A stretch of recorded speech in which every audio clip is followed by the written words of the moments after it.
Hi guys, and welcome to part 68 of Skyrim Mod Sanctuary. Now the first mod I'm going to show you today is a mod I've wanted to show for quite some time, and that is Throwing Weapons Death from Afar. And this is a mod that aims to add, well, basically throwing weapons. Throwing axes, throwing daggers, throwing stars, and my personal favourite, the javelin. And for alchemists out there, there are even gas bombs, sort of little bombs that will give you different, well, I guess not magical effects, but alchemical effects. Now you use the weapon exactly as you would a normal weapon. You equip it in your right hand or your left hand. You can actually dual wield these, and then you just hit the attack key and it throws a dagger.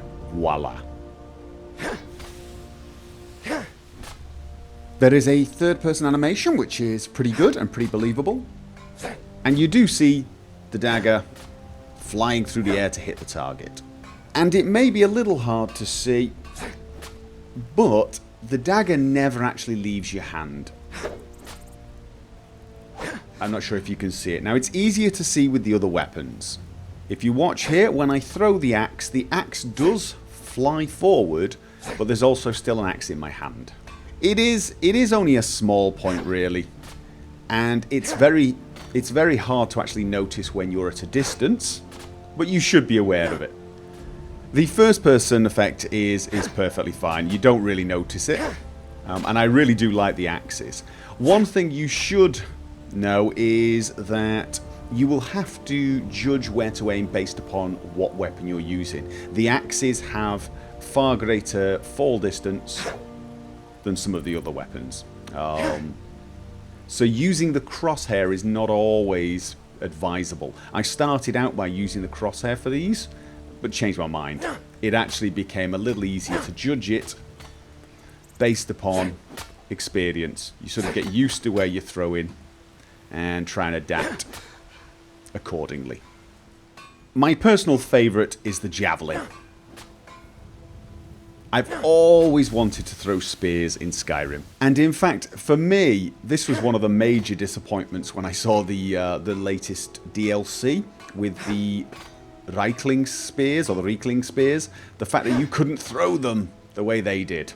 There is something very primitive about hurling javelins, I think. And as I mentioned, there are potion grenades. You've got, for example, the oil grenade, which will set fire to things. Very cool idea. There are grenades to do frost effects, for example. And so on. So you get some options if you're an alchemist and you want to use some type of missile weapon. There is also a throwing torch. Oops. So you can throw torches at people and set them on fire.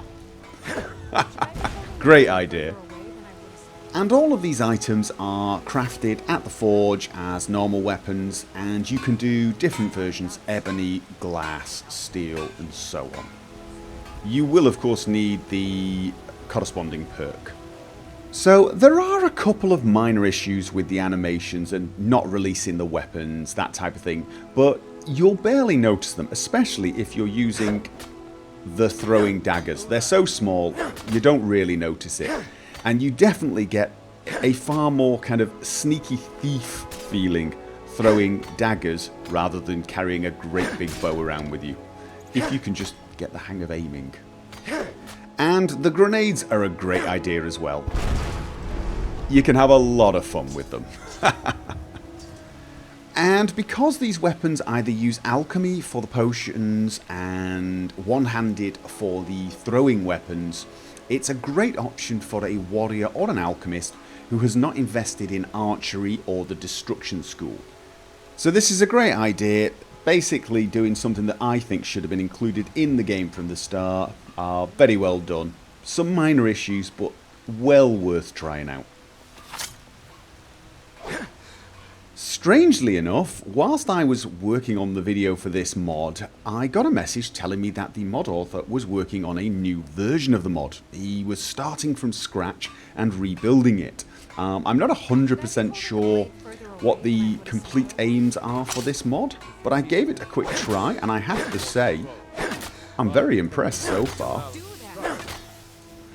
There is only iron versions of the weapons, but for some reason, I'm feeling, oh, he says missing, I feel it's a little easier to aim with the new version of the mod. It's very responsive. Now, the original mod has a variety of different materials, so you can make glass versions of all the weapons and so on. But this version currently only has iron versions. And of course it is a beta mod, so be warned about that. It is not complete and will be getting changed. However, it's looking very promising. So I'm not sure which one I would recommend at the moment. Obviously, if you want to use ebony throwing axes, glass throwing daggers, and so on, you're going to have to stick with the original. But if you want to try the new one, it's definitely looking like it's going to shape up to be a good replacement. The next mod I'm going to cover is one I did not actually expect to like. As a general rule, I am not a big fan of skimpy armors, not because I'm offended by their skimpiness, but because they don't always look in place in Skyrim. To me, I like armor to look functional, and generally in Skyrim I actually like my clothing to look like it would protect me from the cold, because Skyrim is cold. However, in spite of all that, I really quite like this armor. It really does give you that Gladiator feel. And it actually looks extremely functional when you consider its function is to perform as armor for a gladiator in an arena.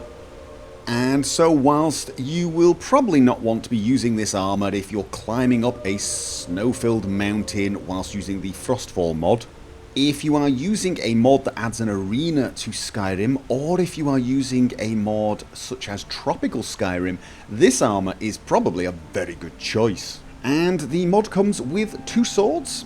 I'm not even going to try and pronounce this one, but this one is the Gladius or Gladius. I'm not even totally sure how to pronounce that one now I think about it. It's the typical sword of the Roman soldier. Very, very typical gladiator weapon, I believe. Although I am probably going to get schooled in the comments below by a history buff who is going to correct me on that. All round, very nice work, very believable, quite suitable even if a little bit chilly for Skyrim. Definitely my favourite gladiator style armour yet. The last mod that I'm going to cover in this video is a mod that adds a new animation for the forward power attack. And if, like me, you enjoy slender, thin, elegant looking weapons, the sort of weapons you would use to pierce and thrust, this may well be a mod you want to try out. The standard animations for swords in this game are a little brutal. It's all hack, slash, it's all, you know, very much as if you were using a massive broadsword. And when using a slender fencing sword like this, it just doesn't seem right. So here's the forward power attack.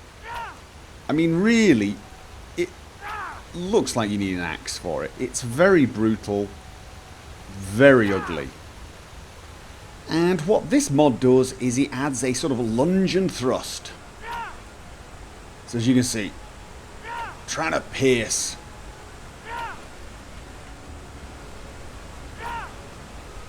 For me, with this weapon, that is much better. Now, it doesn't work in first person.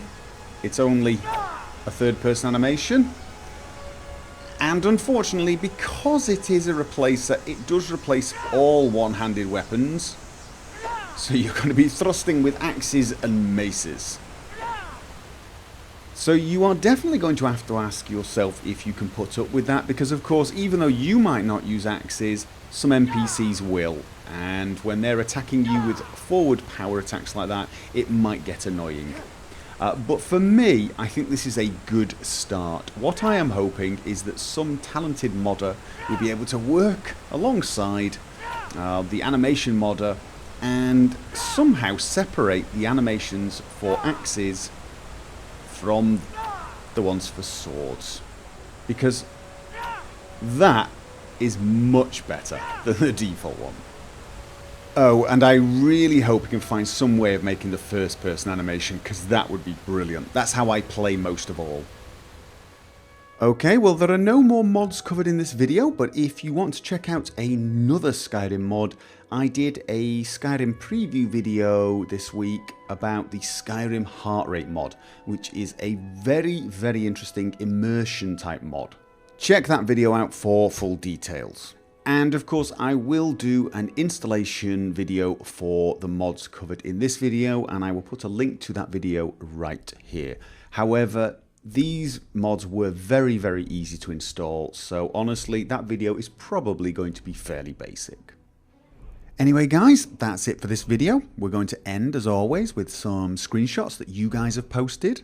If you want to post screenshots, I will leave a link down below.